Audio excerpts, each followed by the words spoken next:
इस बात का जैन ग्रंथों में और बौद्ध ग्रंथों में इस बात का उल्लेख किया गया है। और जैन ग्रंथों में यह कहा गया है कि चंद्रगुप्त मौर्य ने भद्रबाहु को अपना गुरु बनाया, उन्हीं के साथ वो दक्षिण भारत जो है प्रयाण कर गए। प्रयाण मतलब वहां चले गए। दक्षिण भारत प्रयाण करने के पश्चात कर्नाटक में एक स्थान है, यहां पर कर्नाटक में जो स्थान है उसका नाम है श्रवण बेलगोला, कर्नाटका। उन्होंने अपना दक्षिण में केंद्र जो बनाया कर्नाटका में श्रवण बेलगोला नामक स्थान को, वहीं पर एक जैन धर्म में विधि है जिसमें अन्न जल का त्याग किया जाता है और अन्न जल का त्याग कर मृत्यु का वरण किया जाता है। और कर्नाटक में ही चंद्रगुप्त मौर्य ने अपने प्राण त्याग दिए और इस विधि को कहते हैं जिसमें अन्न जल का त्याग किया जाए, संलेखना। राजस्थान में इसे संथारा कहा जाता है। जैन समुदाय में यह होती है संलेखना या संथारा। संलेखना सभी ग्रंथों में मिलता है, जहां जैन ग्रंथों में भी, किंतु संथारा राजस्थान में प्रयोग किया जाता है। तो संलेखना विधि से अपने प्राण त्याग दिए। इसमें अन्न जल का त्याग किया जाता है, उसके बाद जो है उसकी कुछ समय के पश्चात मृत्यु हो जाती है। सभी जैन तीर्थंकर 24 जैन तीर्थंकर हुए, सभी ने इस विधि का प्रयोग किया अपनी मृत्यु के लिए। और इसी प्रकार अपने चंद्रगुप्त मौर्य ने भी दक्षिण भारत में 298 ईसा पूर्व में अपने प्राण त्याग दिए, दक्षिण भारत में श्रवण बेलगोला नामक स्थान पर कर्नाटका में संलेखना विधि से। और आज भी इस बात का प्रमाण है कि संलेखना विधि का प्रयोग जब उन्होंने किया था वो स्थान साउथ इंडिया में कर्नाटका में है। और कर्नाटका में जो स्थान है वहां आज भी चंद्रगिरी नामक बस्ती एक मंदिर बना हुआ है और उस पहाड़ी का नाम जो वहां वो संलेखना विधि का प्रयोग किया, चंद्र पहाड़ी का नाम है चंद्र पहाड़ी। तो इस बात के प्रमाण हमें स्पष्ट होते हैं। और दक्षिण भारत के ग्रंथ हैं संगम साहित्य में अहनानूर और पुरनानूर। अहनानूर और पुरनानूर में भी ये बात की जानकारी मिलती है कि दक्षिण भारत में की विजय जो है वो चंद्रगुप्त मौर्य के द्वारा ही की गई थी। तो इस बात के भी हमें प्रमाण है। एक जैन धर्म से संबंधित, जैसे कि हम सभी जानते हैं, चंद्रगुप्त मौर्य ने अपने अंतिम समय में जैन धर्म को अपना लिया था और उसी विधि से अपने प्राण त्यागे।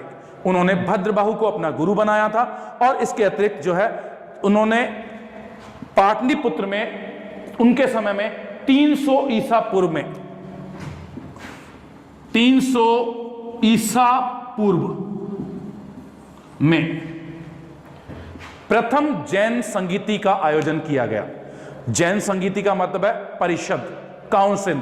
फर्स्ट जैन काउंसिल जो पाटलिपुत्र में हुई थी 300 ईसा पूर्व में।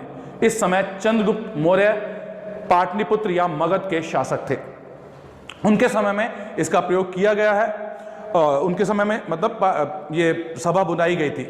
और इसके जो प्रथम जैन सभा के अध्यक्ष बनाए गए थे वो थे स्थूलभद्र।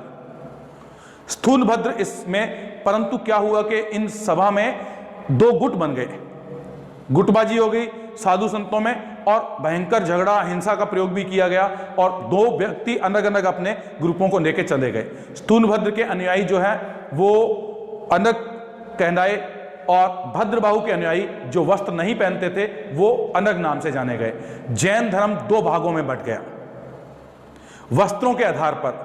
जिन्होंने श्वेत वस्त्र धारण किए उन्हें श्वेतांबर कहा गया और जिन्होंने वस्त्र नहीं पहने जो भद्रबाहु के अनुयायी थे उन्हें दिगंबर जैन कहा जाने लगा।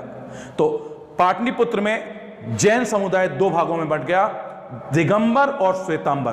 भद्रबाहु को मानने वाले दिगंबर कहलाए जिन्होंने वस्त्रों को ग्रहण नहीं किया, और श्वेतांबर यानी श्वेत वस्त्र धारण करने वाले अनुयायी स्थूलभद्र के थे और श्वेतांबर कहलाए। तो ये एक बहुत बड़ी उस समय घटना हुई थी चंद्रगुप्त मौर्य के समय में। चंद्रगुप्त मौर्य की जो कुछ गतिविधियां हैं, जो प्रश्न आते हैं इनमें, हमने उनका विचार किया। हालांकि चंद्रगुप्त मौर्य की प्रथम विजय पूछी जाए तो पंजाब पर थी, उसके पश्चात उन्होंने पूरब में प्रयाण किया और एक बड़ी सेना का, यहां तक कि एक यूनानी लेखक है, यूनानी लेखक का नाम है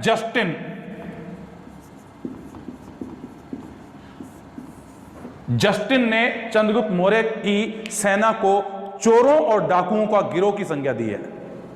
जस्टिन ने कहा कि करीब जो है 6 लाख से अधिक सेना जो चोरों और डाकुओं का गिरोह मात्र थी, उसने संपूर्ण भारत को रौंद दिया और चंद्रगुप्त मौर्य के नेतृत्व में यह कार्य किया गया था। ये जस्टिन महोदय जो है इस बात को कहते हैं, जो कि एक यूनानी लेखक हैं। और चंद्रगुप्त मौर्य ने इस महान साम्राज्य को स्थापित करके जो भारत का एकीकरण किया, भारत को एकता के सूत्र में पिरोया, ये एक अब उस समय की अभूतपूर्व घटना है। आज हम सभी भारतीय हमारे देश पर गर्व करते हैं, परंतु ये हमें ज्ञात नहीं है कि इससे एकता में किसने किया, जबकि हम सभी उससे पहले भारत शब्द मात्र था। कौटिल्य यानी कि चाणक्य की सोच ही थी ये, उसकी सोच में भारत था। एक बार चाणक्य से यह कहा गया था कि आपकी जन्मभूमि तो पाटलिपुत्र है या मगध है, तो आप भारत के बारे में क्यों बात करते हो।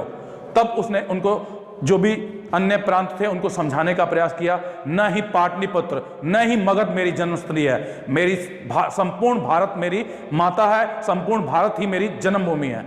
आज भी हम स्टूडेंट्स, आप सभी जानते ही हैं कि हम सभी जानते हैं कि आप कहां से आए हो। आप कहते हो कि मैं गंगानगर से हूं, मैं पंजाब से हूं, मैं राजस्थान से हूं। ऐसा बहुत देखा जाता है। चक दे इंडिया एक मूवी आई थी, उसमें भी वो टीम जब आती है तो उससे पूछा जाता है कोच के द्वारा लड़कियों से, तो वो लड़कियां बताती हैं कि मैं चंडीगढ़ से हूं, मैं पंजाब से, मैं झारखंड से। एक लड़की आकर के कहती है कि मैं भारत से हूं या इंडिया से। तो हम जो सोच अभी भी हमारी, वो अभी एक देश के राष्ट्र के प्रति नहीं बन पाई है, उससे 2300 वर्ष पहले कौटिल्य या विष्णुगुप्त चाणक्य ने जीवित किया था और उस सोच को जो है क्रियान्वित करते हुए पूरे देश का एकीकरण किया, जिस पर हम लोग गर्व करते हैं। अभी पाकिस्तान को हराया ही था, तब हम गौरवान्वित महसूस कर रहे थे। किसने हराया था? भारतीय टीम ने। तो भारतीय टीम थी, गंगानगर की या कोई नाथगढ़ या कालिया की टीम नहीं थी वो, ठीक है। तो एक देश के बारे में हमारे मन में जो है कुछ बातें होनी चाहिए। तो मैंने जब इस शीर्षक को आरंभ किया था तो मैंने एक बात कही थी कि मौर्य साम्राज्य के विषय में जो प्रश्न आते हैं वो तो हमारे काम के ही हैं, सामान्य अध्ययन हो चाहे विशेष अध्ययन, वहां हम परीक्षा उपयोगी भी हैं। साथ ही साथ जो है ये मौर्य साम्राज्य का जब अध्ययन किया जाता है तो हमारे मन में एक गर्व का एहसास भी होता है कि हम उस महान मौर्य साम्राज्य की बात कर रहे हैं। वी एस स्मिथ ने भी यहां तक कह दिया था कि महान मौर्य साम्राज्य इतना विशाल और जन कल्याण का आधार था कि मुगल उसके लिए तरसते रहे और अंग्रेज आहें भरते रहे। तो ये महान मौर्य साम्राज्य के संस्थापक चंद्रगुप्त मौर्य के विषय में कुछ बातें हमने यहां संक्षेप में चर्चा की हैं। आगे हम बिंदुसार और अशोक की चर्चा करेंगे।